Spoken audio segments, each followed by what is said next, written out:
Hey, good morning. Hey, if you're in the room, I'm impressed. I'm not. There you go. It's amazing. I'm not sure who ordered this weather. Here it is on Valentine's Day. Maybe I can guess. I don't know. We're planning on talking about sex and intimacy today on Valentine's Day, and now nobody's here, but maybe it works out. Most of you are at home. You can move. You kind of snuggle under a blanket together and listen to this together. It'll be just fine. I'm Charlie, the lead pastor here. If you're new joining us online, and we are really glad that everybody is here. And like Mark mentioned earlier, we are now 3 weeks into a series on marriage and family. And what we've been doing, what we're going to do for this entire 5 weeks, is just kind of did some research and just kind of looked at kind of what the 5 top causes for divorce are, and we're just kind of tackling them in no particular order, one by one.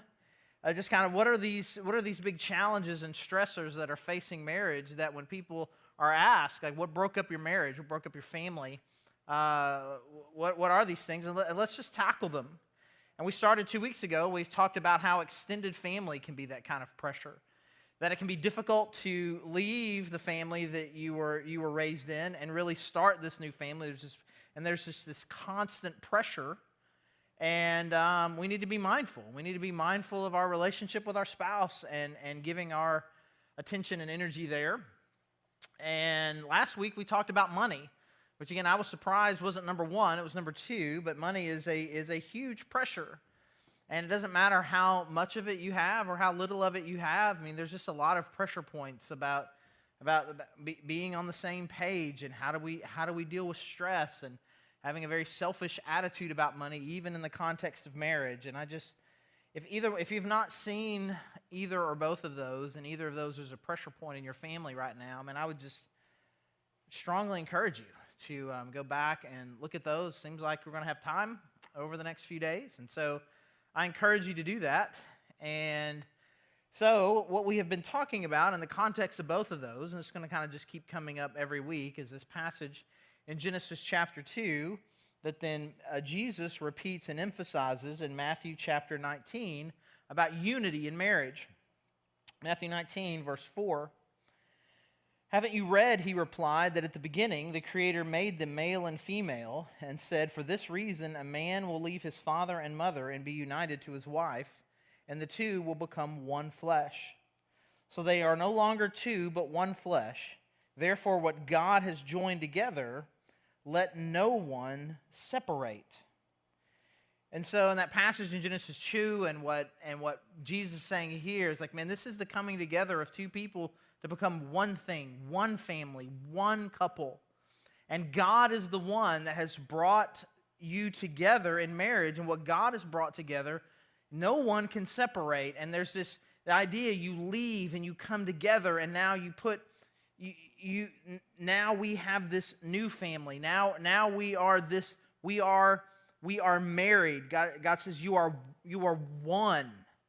And the thing that we said 2 weeks ago that I just want to emphasize again, we touched on it a little last week too. Your spouse is your primary relationship. Now, I don't want to be confusing here. Your relationship with God is what is primary in your life.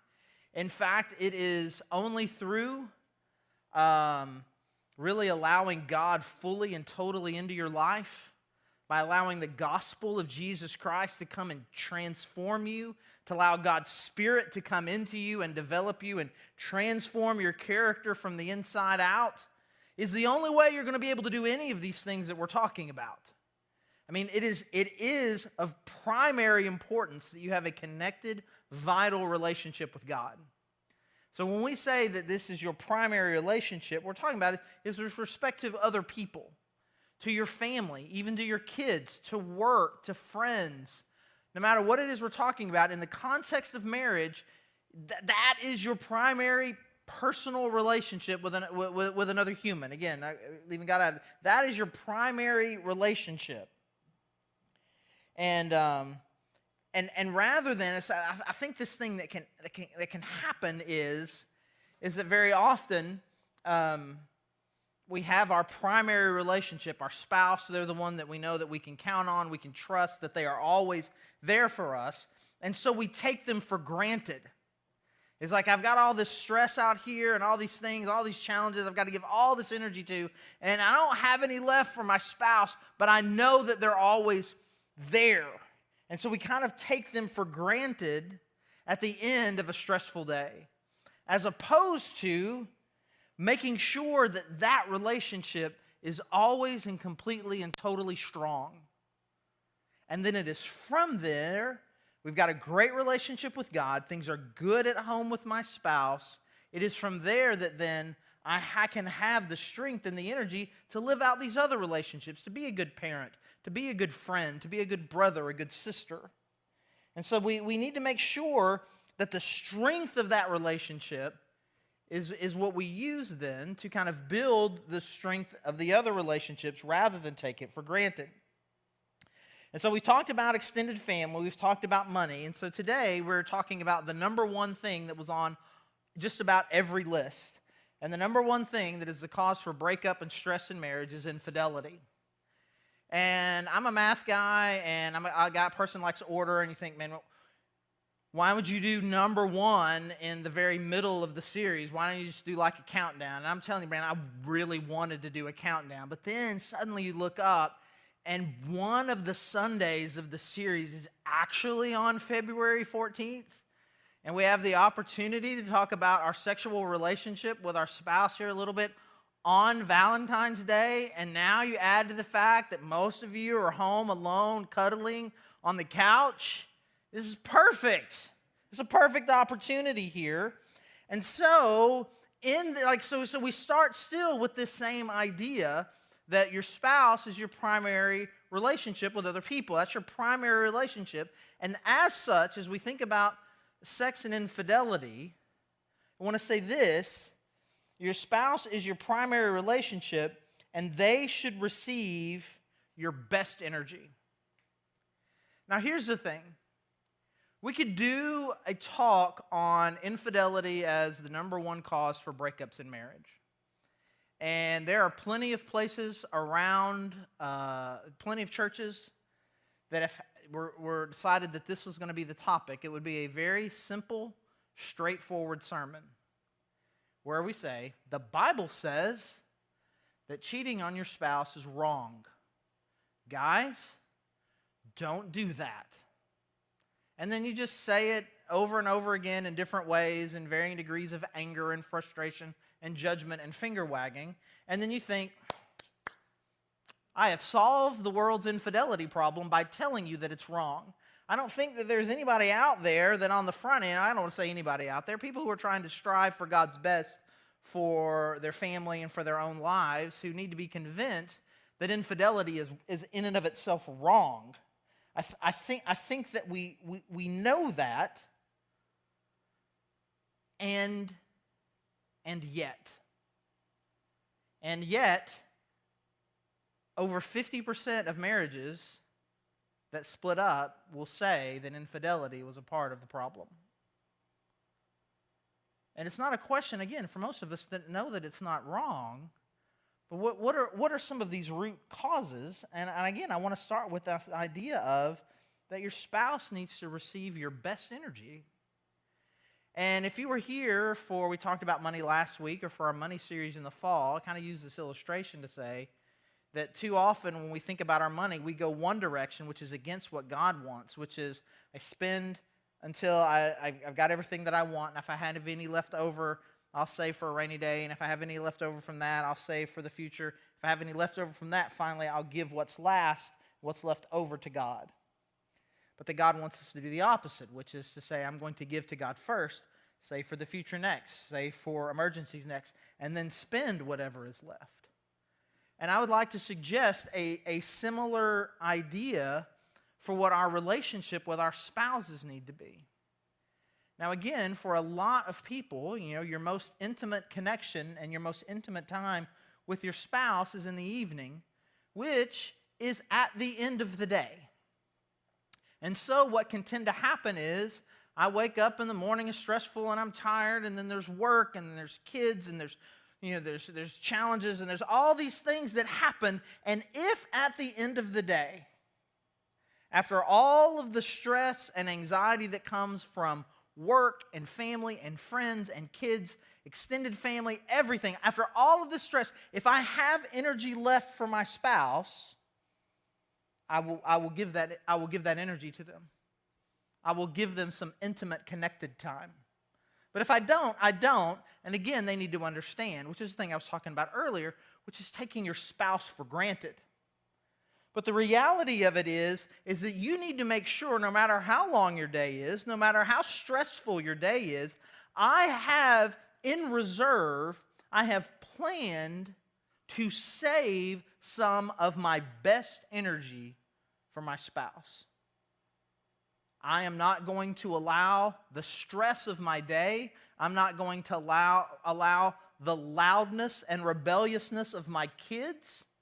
I'm not going to allow pressure from my boss. I'm not going to an unexpected phone call from an extended family member that went back. I'm not going to let any of these things. I have a tank of energy that is special and it is reserved, and nothing in my day can take away from that. And so I have this set aside for my spouse, and then I just have this leftover energy for the rest of the day. And there is nothing that can happen that will take that away. And so I plan for this. I plan to have energy to connect intimately with my spouse. And again, depending on how old you are, your varying rhythms.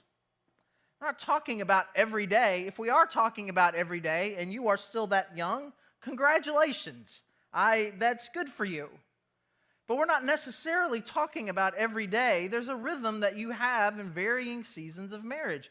Every couple of days, every 3 days, every 4 days, twice a week. Whatever your rhythm is, I am saving enough energy for at the time when my spouse and I have the opportunity to intimately and sexually connect, I have that energy ready.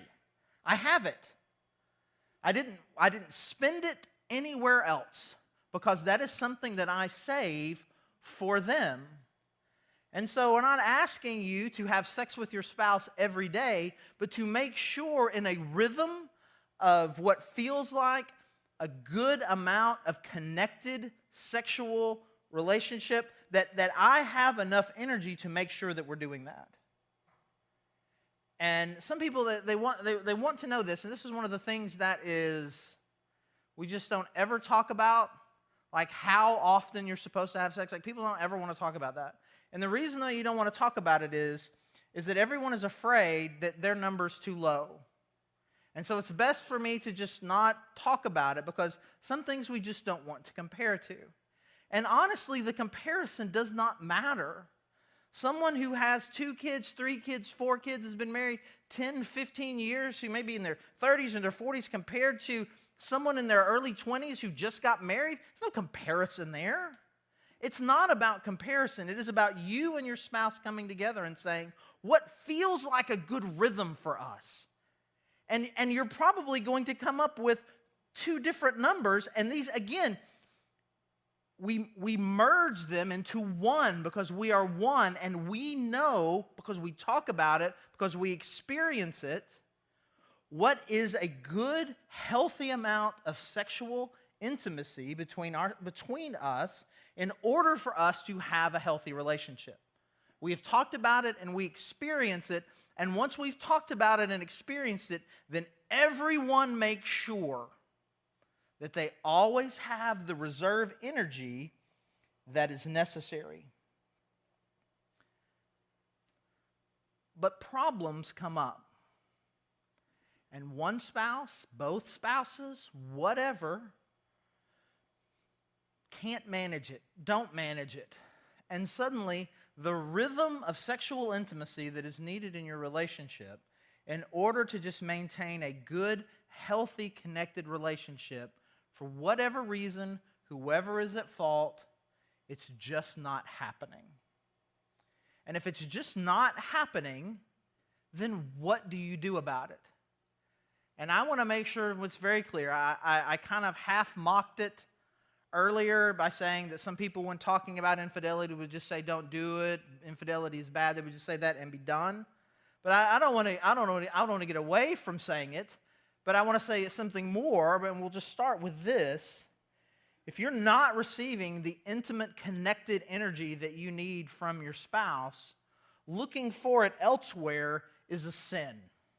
Let's just be clear. It is a sin to look elsewhere for the intimacy that you want, for the intimacy that you feel that you need.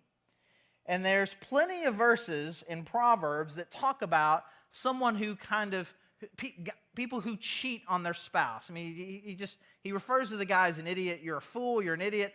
I looked out my window and I saw this idiot walking down the street. He went down to this other person's house, wasn't even his wife. And I'm like, what is the deal with this idiot? Idiot's not a Hebrew word, but you get the basic gist of what Solomon is saying there. But before he says that, he says something a little more subtle, and it's the more subtle proverb that I would like to share with you right now in Proverbs 27:8. Like a bird that flees its nest is anyone who flees from home.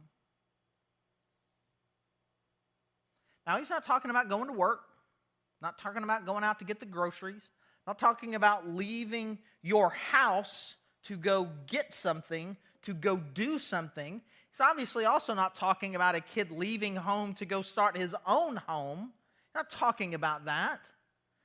But it is a setup for what he's about to talk about in a few verses later when he talks about adultery. Like you've got a bird who leaves the nest, and in that nest is relationship, is security, is warmth, is everything that is needed. You would not go do that. You would not just go out just flying around looking for the things that are in the nest. And when you leave home, when you walk away, when you begin to start looking for things outside of your home that are supposed to be found in your home, you've got a problem.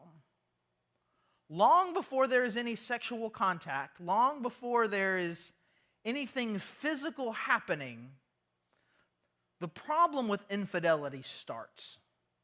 It starts long before sexual contact, long before anything that we would call, quote, adultery. Because with very, very, very few exceptions, adultery does not happen like this.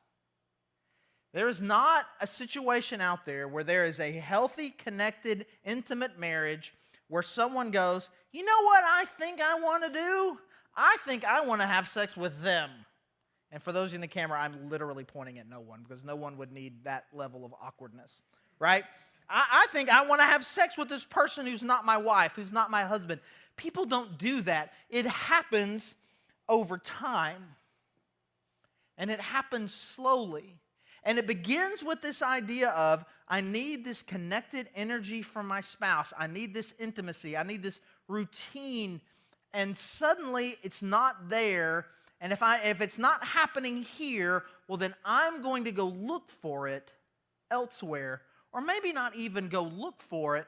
If it finds me, I'm open to it. And there's a story. Again, this story predates me knowing any of you.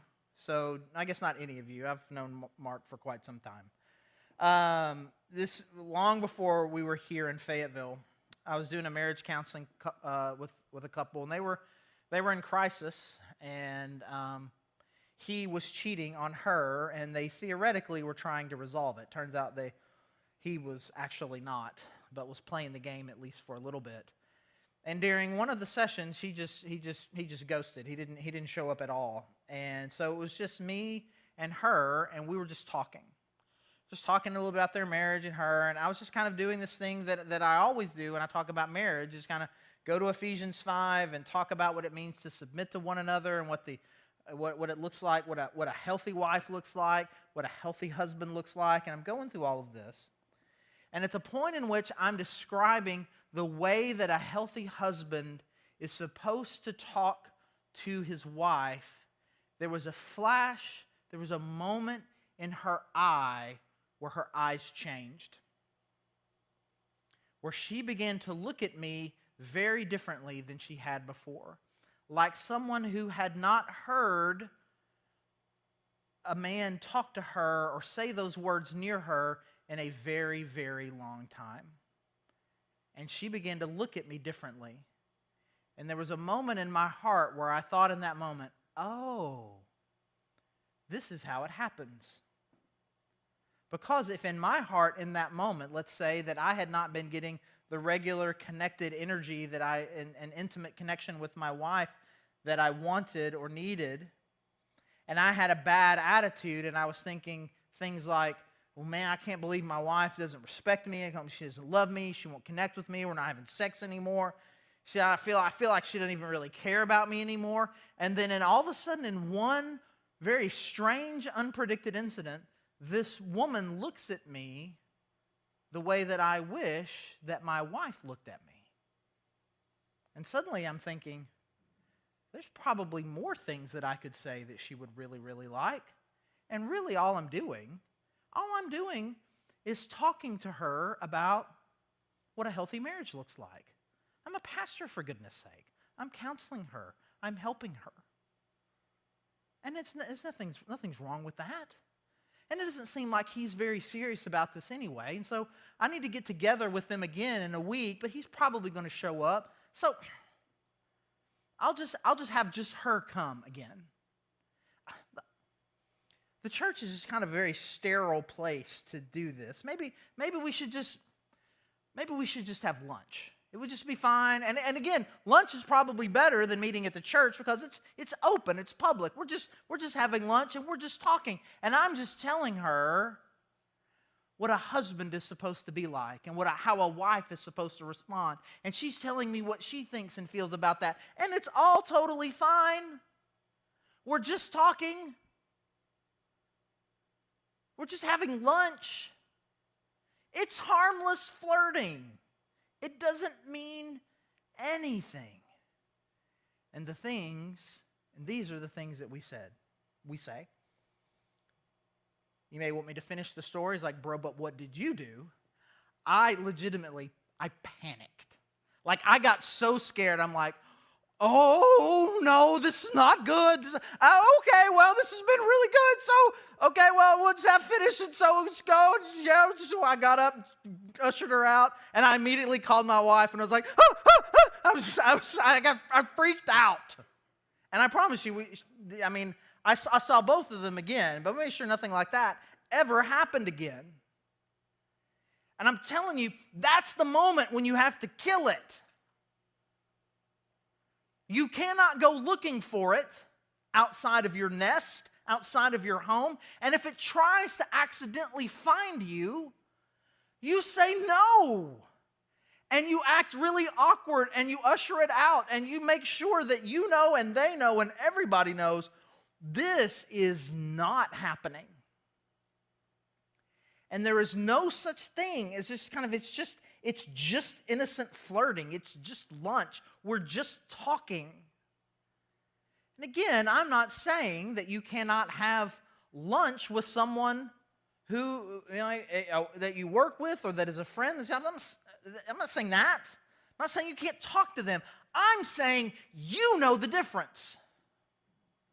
You know the difference. You can say we're just talking, we're just having lunch, but you know if it is or it isn't. And I'm telling you, when you know it isn't, don't. And if you don't know the difference, then just don't. Because you cannot look outside of your home, outside of your relationship with your spouse, with even the beginnings of intimacy. It's not just simply avoiding sexual contact with someone who's not your spouse.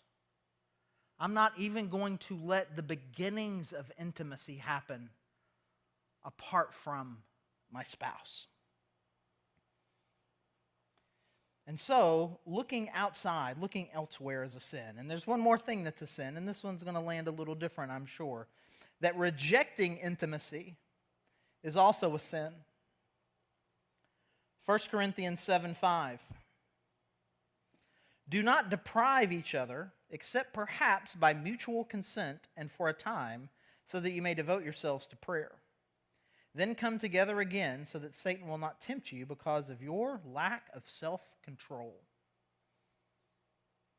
So what Paul is saying here is that there's never a good opportunity, there's never a good time to look at your spouse and say, I'm not feeling it. Unless you both have agreed upon it and you are fasting from it for some reason for prayer. And then he says, even if you were to do that, don't do that for very long because you're not very good at controlling yourself, which is both true and insulting all at the same time. So what he's saying here is this: do not deprive each other. Don't. Now here's the thing, this is what I'm supposed to do, and you guys may not know the rhythm of this like I do. Being a pastor myself, there's a rhythm to this. Now at this point, I'm supposed to give you all of the exceptions and clarifications and tweaks, and you need to make sure you understand this, and don't take this the wrong way. Can we just let that sit for just a little bit first before I say anything else? Do not deprive each other. Don't. Just don't. I'll say it this way. There is a difference between actually having a headache and saying, I have a headache. There is a difference between being legitimately too tired and saying, I think I'm too tired.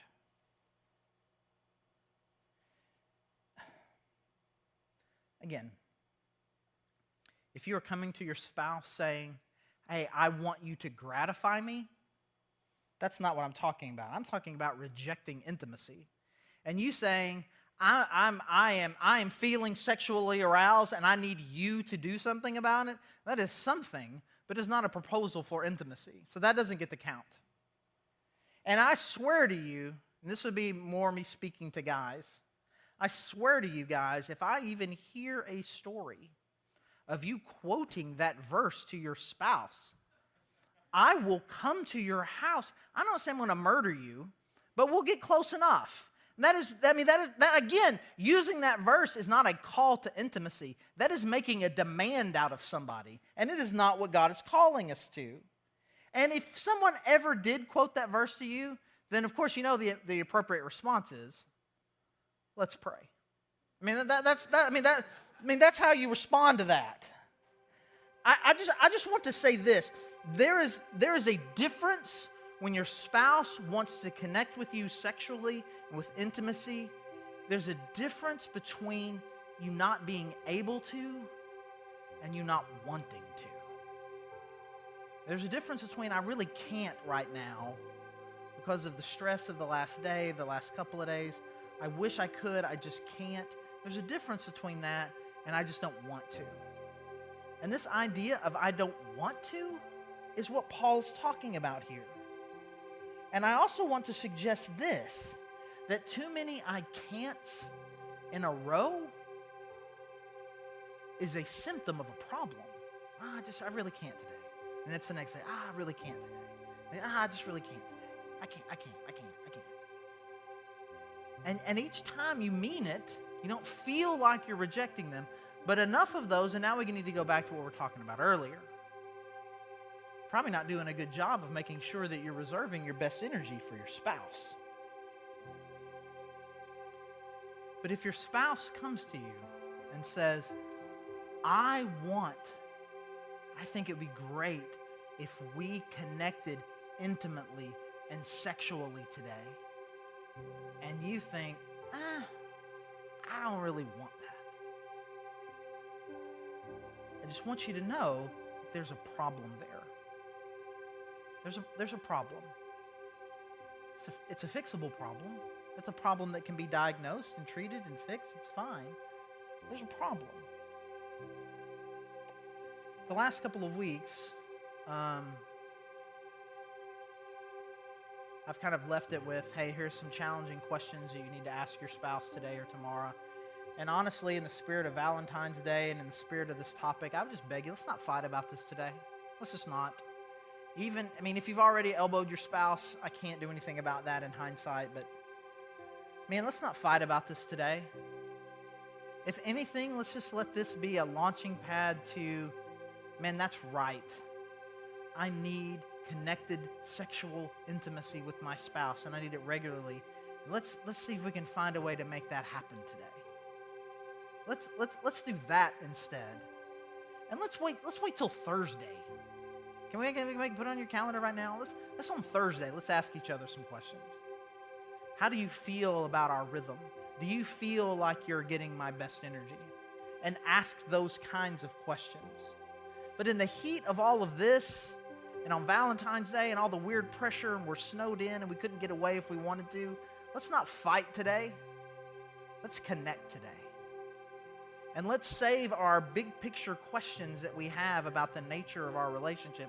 Let's save them for later in the week. And I'll finish with this. This happened a couple of summers ago. Heidi and I were doing a relationships conference with some college students. It had an interesting group, mix of people, from students that were very committed in their relationship with God, have been walking with Him for years, to brand new Christians, people who were not Christians at all. And we're talking about relationships. And then one of these breakouts that I had, it was just me and another leader and just the guys in the room. And it was just kind of a question and answer deal. And and this one question in particular that I got that it really kind of struck me. And it said, I've already had sex, and I really, really like it. So, and it was just kind of like, ... And I really wish I'd recorded the speech, because I think the thing that I said live in that moment I really like better than anything I've ever said as I've tried to retell this story over the last couple of years.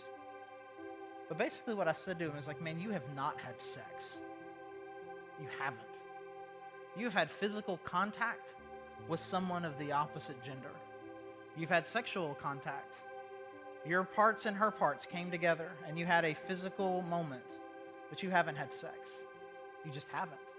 Because with the sex that God created is something vastly different than simply two people coming together physically. It is two people who are 100% emotionally, financially, physically, spiritually, 100% committed and connected to one another. And in one glorious moment, all of the emotional and physical and connected energy comes together for an experience with someone else that is well beyond the physical gratification that comes from it. And that is an emotional, spiritual, God-blessed connection that cannot be done with someone who is not your spouse.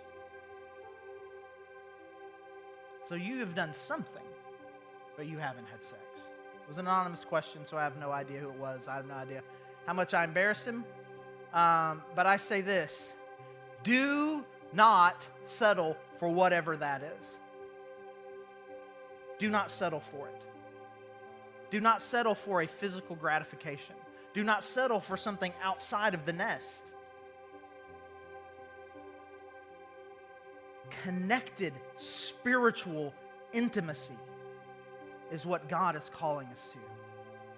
And it is essential to our relationship. And we need to preserve it, we need to pursue it, and we need to make sure that we always have the energy that is needed to make this a vital part of our relationship with our spouse. Let me pray.